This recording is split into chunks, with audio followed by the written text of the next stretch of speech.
For decades, the American dream has had one clear definition: own a home. We've been told that renting is like throwing money away, that you're just paying off someone else's mortgage, while buying is the only path to building wealth. It's advice we hear from parents, friends, and financial gurus everywhere. But here's the uncomfortable truth: that advice might be outdated. In fact, in today's economic climate, following that old rule could actually cost you hundreds of thousands of dollars. Welcome back. Today, we aren't just going to talk about feelings or dreams. We are going to do the real math. We are going to break down the hidden costs of buying that no one tells you about, the surprising financial advantages of renting that everyone ignores, and the exact mathematical formula you need to decide which path is right for your life. By the end of this video, you will know exactly whether you should sign a lease or put in an offer. And trust me, the answer might surprise you. Let's dive in. Let's start with the biggest myth in personal finance: renting is throwing money away. The logic seems simple. When you pay rent, you get nothing back at the end of the month. You don't own the walls, you don't own the land, and when you move out, you walk away with zero equity. It feels like you're burning cash. On the other hand, when you pay a mortgage, the narrative goes you are building equity. You are paying yourself. You are investing in your future. But is that actually true? Let's look closer. When you make a mortgage payment, especially in the first few years of a loan, a massive portion of that money isn't going toward your principal balance, it's going toward interest. In fact, in year one of a typical 30-year mortgage, roughly 70% to 80% of your payment is just interest. That money disappears just like rent does. You aren't building equity, you're paying the bank for the privilege of borrowing their money. And let's not forget the other costs of homeownership that renters never see. Property taxes, homeowners insurance, private mortgage insurance, or PMI if you didn't put 20% down, maintenance, repairs, HOA fees. Think about it this way. If your roof leaks, the renter calls the landlord pays. The renter sleeps soundly. If your roof leaks as a homeowner, you pay $10,000.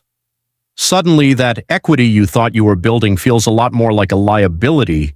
So, the idea that rent is 100% waste and a mortgage is 100% investment? That's a simplification that doesn't hold up under scrutiny. Both have costs. The question is, which costs give you a better return? Let's dig deeper into the costs of buying, because there is a reason I call this the iceberg effect. What you see on the listing price is just the tip. Underwater, there are massive expenses that can sink your budget. First, let's talk about the down payment. To buy a median-priced home in America today, you might need anywhere from $40,000 to $80,000 just to get in the door. That is a huge chunk of capital. Now ask yourself, what else could you do with that money? If you invested that $60,000 in the stock market instead of tying it up in a house, what would it be worth in 10 years? We'll calculate that later, but keep that opportunity cost in mind. Next, transaction costs. Buying a house isn't free. You have closing costs, appraisal fees, inspection fees, title insurance, and origination fees. These can easily add up to 2% to 5% of the home's price. On a $400,000 home, that's $8,000 to $20,000 gone before you even move in. And when you sell, you pay real estate agent commissions, usually around 5% to 6%. That's another $20,000 to $24,000. So just to enter and exit the game, you've spent nearly $40,000. Your home value needs to appreciate significantly just to break even on these fees alone. Then there's the maintenance trap. Financial experts often suggest budgeting 1% to 3% of your home's value every single year for maintenance. On a $400,000 home, that's $4,000 to $12,000 a year. That's a new HVAC system, a broken water heater, a leaky pipe, painting, landscaping. Renters don't pay this, homeowners do. And unlike rent, which is fixed for the lease term, repair costs are unpredictable. One bad winter can wipe out your savings. And finally, property taxes. These never go away. Even if you pay off your mortgage completely, the government still wants their cut. In some states, property taxes can amount to thousands of dollars annually, effectively acting as a permanent rent payment to the state. Now, let's flip the script and talk about the benefits of renting that often get ignored. Yes, you don't build equity directly, but renting buys you something arguably more valuable in certain stages of life: flexibility and liquidity. Flexibility means you are not tied down. If your job changes, if you want to move to a different city, or if the neighborhood changes, you can leave with just 30 days' notice. Try selling a house in 30 days. It's nearly impossible. For young professionals or people who aren't sure where they want to settle long-term, this freedom is priceless. Liquidity is the other major factor. Remember that down payment we talked about? The $60,000. If you rent, that money stays in your pocket, or better yet, it stays in your investment account. While the homeowner is stuck waiting for their house to appreciate, the renter can invest that difference in the stock market, index funds, or other assets that historically offer higher returns than real estate appreciation, with much less hassle. There's also the peace of mind. No surprise bills for a new furnace, no stress about finding a contractor, no worry about property values dropping next year affecting your net worth. Your housing cost is fixed for the lease term, making budgeting incredibly predictable. So how do we actually decide? How do we know which path wins financially? This brings us to the most important part of this video, the break-even analysis. There is a specific point in time where buying becomes cheaper than renting. Before that point, renting is usually the smarter financial move. After that point, buying starts to win. This is called the break-even point.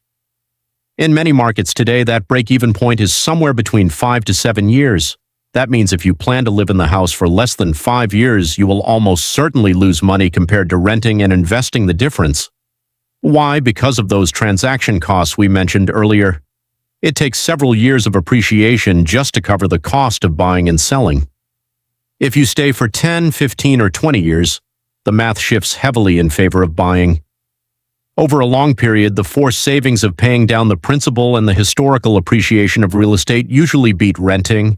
But the key variable here is time. Are you ready to commit to one location for a decade? Let's run a hypothetical scenario to make this crystal clear. Imagine two people, Alex and Jordan. Both earn $80,000 a year. Both want to live in a similar house.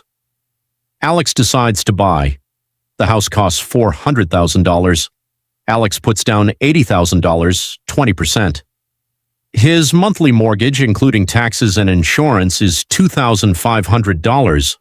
He also sets aside $300 a month for maintenance. Total monthly housing cost, $2,800. Jordan decides to rent a similar house for $2,200 a month. Jordan takes the $80,000 he would have used for a down payment and invested in a diversified portfolio averaging a 7% annual return. Jordan also invests the $600 difference between his rent and Alex's mortgage payment, $2,800 minus $2,200 every month. After 5 years, let's see where they stand. Alex has paid a lot into the house, but he hasn't built as much equity as he thinks because of the interest. He has also paid about $18,000 in maintenance. If he sells now, he loses money after paying agent fees and closing costs because the market might not have appreciated enough to cover those transaction costs. Jordan, however, has his original $80,000 investment, which has grown, plus he has been contributing $600 a month for 5 years. His total liquid net worth related to housing is likely significantly higher than Alex's equity. Now, fast forward 15 years. Alex has paid down a large portion of his mortgage, while his home has likely increased in value. His equity has grown substantially. Jordan, meanwhile, has built a large investment portfolio, but has continued paying rent for 15 years. Depending on investment and housing market performance, Alex could be ahead, or they could be close. This is why the 5 to 7 year rule matters. If you expect to move within 3 years, renting may be financially smarter, but if you plan to stay in one place for 20 years, buying often becomes the better choice. But this decision is not just about money. Buying provides stability, permanence, and control. You can renovate, paint, own pets, and customize your home without asking a landlord. Renting provides a different kind of freedom. You can move easily when your lease ends, upgrade to a better apartment, or change locations without dealing with the stress and cost of selling a home. For entrepreneurs, freelancers, or people with unpredictable incomes, that flexibility can be extremely valuable. Market conditions also matter. When mortgage rates were around 3%, buying was extremely attractive for many people. But when rates rise to 6% or 7%, monthly payments become much higher and the break-even point moves further into the future.